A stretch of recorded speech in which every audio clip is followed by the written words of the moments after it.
서린시의 밤은 차가운 비가 내리고 있었습니다. 도진은 입에 문 막대 사탕을 굴리며 태진의 어깨에 팔을 얹었습니다. 야, 태진아. 오늘 저녁은 형이 쏜다. 형사과에서 제일 예쁜 학생들이 자주 간다는 그 파스타집 어때? 형, 그건 그냥 형 사심 채우려는 거잖아. 그리고 경찰은 학생 아니야. 순경님들이지. 태진이 안경을 고쳤으며 핀잔을 주던 그 순간 두 사람의 무전기가 동시에 찢어지는 듯한 비명과 함께 울렸습니다. 사건 현장은 도심 한복판에 위치한 국립현대미술관이었습니다.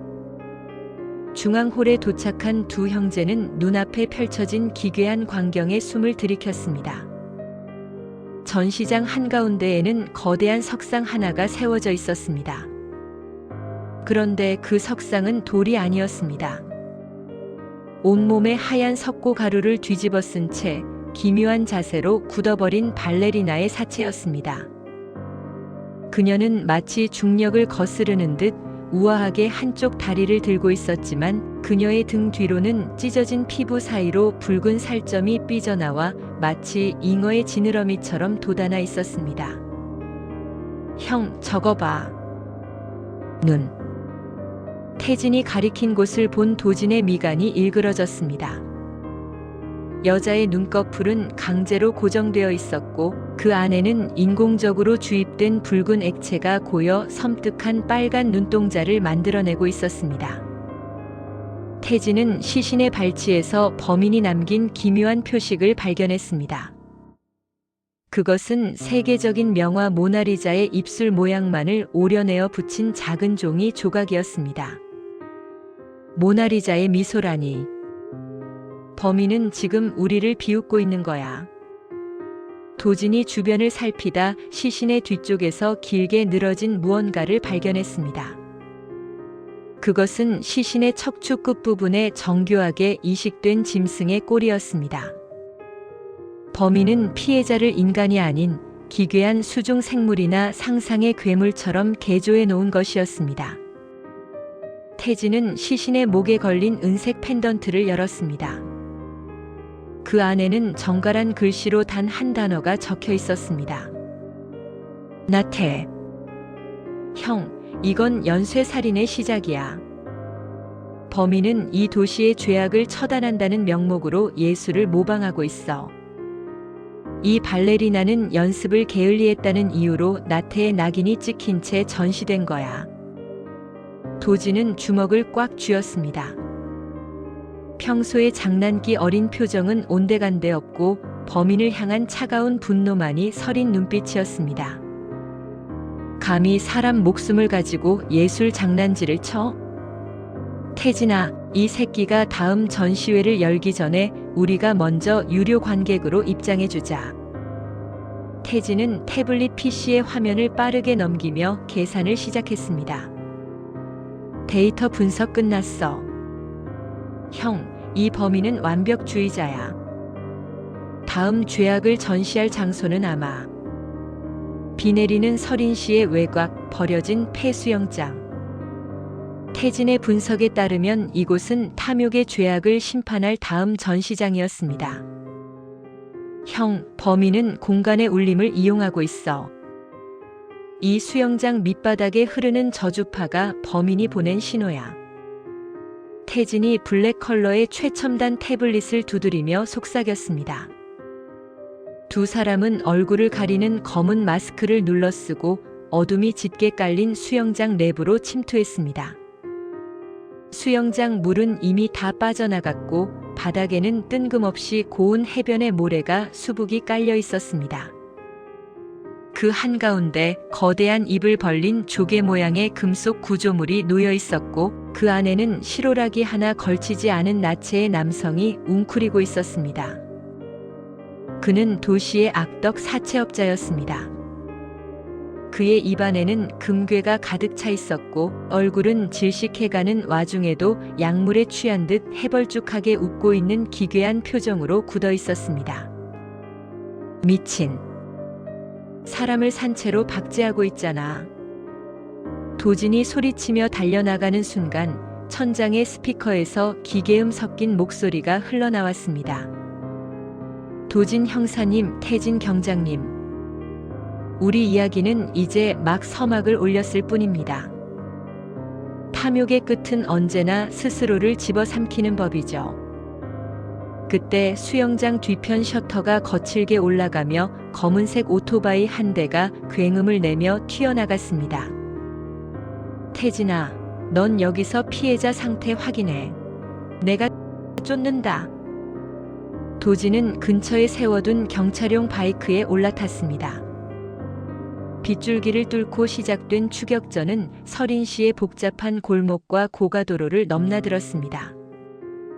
범인은 마치 이 도시의 지리를 손바닥 보듯 꿰고 있는 듯 아슬아슬하게 차들 사이를 빠져나갔습니다. 거기서 이 예술가 코스프레하는 자식아. 도진은 핸들을 꺾으며 범인의 뒤를 바짝 붙었습니다. 범인이 던진 연막탄이 터지며 시야를 가렸지만 도진은 직감적으로 범인의 다음 동선을 파악했습니다. 그는 지름길인 계단 위로 오토바이를 몰아 공중으로 도약했습니다. 쾅! 도진의 오토바이가 범인의 뒷바퀴를 들이받았습니다. 중심을 잃은 범인이 바닥을 구르며 헬멧이 벗겨졌습니다. 도진은 바이크에서 내리며 권총을 겨누었습니다. 끝났다. 이제 내 그 역겨운 전시회 폐막식이나 준비해. 하지만 바닥에 쓰러져 있던 남자는 소름 끼치는 웃음을 터뜨렸습니다. 그는 범인이 아니라 범인에게 조종당하는 또 다른 피해자이자 배달부에 불과했습니다. 그의 가슴에는 실시간으로 줄어드는 타이머가 부착되어 있었습니다. 형, 당장 떨어져. 그놈 몸에 폭탄이 있어. 무전기 너머 태진의 절규가 들리는 순간 도진은 몸을 날렸습니다. 거대한 폭발음과 함께 서린시의 밤하늘이 붉게 타올랐습니다. 폭발의 화염 속에서 간신히 몸을 피한 도진이 매캐한 연기를 뚫고 일어섰습니다. 그의 손에는 범인의 배달부가 마지막까지 쥐고 있던 낡은 장난감 기차 하나가 남겨져 있었죠. 그 장난감 밑바닥에는 작게 D&T라는 이니셜이 새겨져 있었습니다. 사실 두 형제와 범인의 인연은 15년 전으로 거슬러 올라갑니다. 당시 소방관이었던 형제의 아버지는 대형 백화점 화재 현장에서 한 아이를 구해냈습니다. 하지만 아버지는 무너지는 잔해 속에서 미처 빠져나오지 못했고 형제는 아버지를 잃었습니다. 그때 아버지가 목숨을 걸고 구했던 아이 진우는 화마 속에서 부모를 잃고 홀로 살아남았지만 공포와 충격으로 인해 정신이 뒤틀려 버렸습니다. 그는 아버지가 자신을 구하고 죽은 것이 아니라 도진과 태진 형제에게 돌아가기 위해 자신을 불길 속에 방치했다고 믿게 된 것입니다. 그에게 이번 연쇄살인은 형제에게 주는 복수의 전시이자 자신을 버린 세상에 찍는 잔혹한 마침표였습니다. 현장 지휘소로 돌아온 태진은 떨리는 손으로 키보드를 두드렸습니다. 평소 신고 다니던 편안한 슬리퍼도 한쪽이 벗겨진 채였지만 그의 눈은 어느 때보다 날카롭게 빛났습니다. 형, 범인이 보낸 저주파 신호 안에 특정 데이터 블록이 숨겨져 있었어. 이건 단순한 통신이 아니라 실시간으로 도시의 CCTV망에 접속하는 브릿지 회로야. 태진은 범인이 남긴 장난감 기차의 칩을 분석해 그의 네트워크 안으로 침투했습니다. 방화벽이라는 두꺼운 벽에 수없이 많은 구멍을 뚫으며 전진하던 태진의 화면에 마침내 범인의 은신처 정보와 신상 데이터가 떠올랐습니다. 찾았어. 이름은 이진우. 현재 신분은 유명 미술관의 수석 큐레이터로 세탁되어 있어. 화면 속 이진우는 세련된 수트에 짙은 선글라스를 끼고 여유롭게 웃고 있는 모습이었습니다.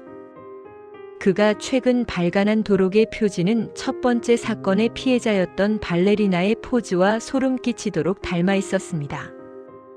이 녀석, 우리 아버지 덕분에 살아놓고 그 용기를 이런 식으로 되갚아? 도진은 장전된 총을 점검하며 차갑게 말했습니다. 태진은 범인이 보낸 마지막 메시지를 해독해냈습니다. 그것은 형제가 어린 시절 살았던 지금은 폐허가 된 옛집의 좌표였습니다. 형, 가자. 범인은 거기서 우리를 기다리고 있어. 아버지가 돌아가신 그날의 불길을 다시 재현하려는 거야. 도진은 태진의 어깨를 꽉 쥐었습니다. 이번엔 아무도 안 죽어. 특히 너랑 나, 우리 둘 다. 두 형제는 어둠을 가르며 마지막 사지로 향했습니다. 도진은 평소처럼 장난스레 태진의 머리를 헝클어뜨리려다 멈추고 대신 굳건한 신뢰의 눈빛을 보냈습니다. 정이라는 이름의 마지막 불꽃이 서린 씨의 밤을 밝힐 준비를 하고 있었습니다. 폐허가 된 옛집터 주위로는 기괴한 정막만이 감돌고 있었습니다. 15년 전 아버지를 앗아간 그곳은 이제 잡초와 썩은 자재들로 가득한 진흙탕으로 변해 있었죠. 두 형제가 조심스럽게 마당으로 발을 내딛는 순간 발바닥에 기분 나쁜 감촉이 전해졌습니다. 바닥에 깔린 특수 접착 물질이 신발 밑창에 끈적하게 달라붙다 못해 형제의 움직임을 순식간에 묶어버렸습니다. 왔구나, 나의 형제들. 어둠 속에서 스피커를 타고 진우의 목소리가 들려왔습니다. 그와 동시에 집터 사방에 설치된 가스관에서 치익하는 소리가 들리더니 거대한 불꽃이 원형으로 치솟으며 형제를 가두었습니다. 화염의 열기는 순식간에 공기를 집어삼켰습니다. 형, 저기 봐. 태진이 가리킨 곳에는 아버지가 마지막으로 발견되었던 지점에 거대한 강화유리 박스가 놓여 있었습니다. 그 안에는 형제의 어린 시절 사진들과 아버지가 쓰던 소방관 헬멧이 전시되어 있었습니다. 진우는 그 소중한 기억들 위에 기름을 뿌리며 형제의 심장을 난도질했습니다. 이 비겁한 새끼. 당장 나와서 내 눈 보고 말해. 도진이 소리쳤지만 돌아오는 것은 비웃음 섞인 굉음 같은 폭발음 뿐이었습니다. 불길이 점점 조여오자 태진은 공포로 인해 파르르한 입술을 깨물었습니다. 하지만 형의 억센 손이 태진의 어깨를 붙잡았습니다. 태진아, 정신 차려. 내 머리라면 이 상황을 뚫을 수 있어. 형이 버틸 테니까 길을 찾아. 태진은 뜨거운 열기 속에서 눈을 감고 지형을 머릿속으로 시뮬레이션했습니다. 진흙 밑에 숨겨진 접착제의 화학 성분, 그리고 가스관의 배치. 태진은 자신의 주머니에 있던 냉각 스프레이와 도진의 총을 번갈아 보았습니다. 형, 저 가스관 연결 부위의 왼쪽 밸브를 쏴. 거기가 압력이 가장 낮아. 냉각 스프레이로 접착제를 얼리면 3초 정도 움직일 수 있어. 도진은 망설임 없이 방아쇠를 당겼습니다. 타격과 함께 가스관 한쪽이 터져 나오며 불길의 방향이 바뀌었고 태진이 얼려버린 진흙 위를 딛고 두 사람은 화염의 고리 밖으로 몸을 날렸습니다. 불길을 뚫고 나온 형제의 앞에는 선글라스를 벗어 던진 진우가 서 있었습니다. 그의 눈에는 광기와 눈물이 뒤섞여 있었습니다. 그는 여전히 15년 전의 불길 속에 갇혀있는 어린아이와 같았습니다. 왜 아버지는 나를 구하고 너희 곁으로 가지 못한 거지? 너희만 없었다면 그분은 살았을 거야.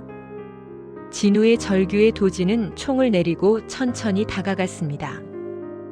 그는 진우를 체포하는 대신 아버지가 그랬던 것처럼 떨고 있는 그의 어깨를 강하게 붙잡았습니다.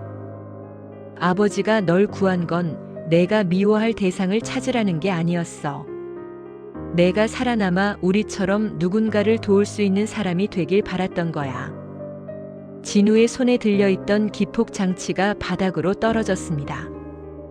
비가 내리기 시작하며 집터를 집어삼키던 불길이 서서히 잦아들었습니다.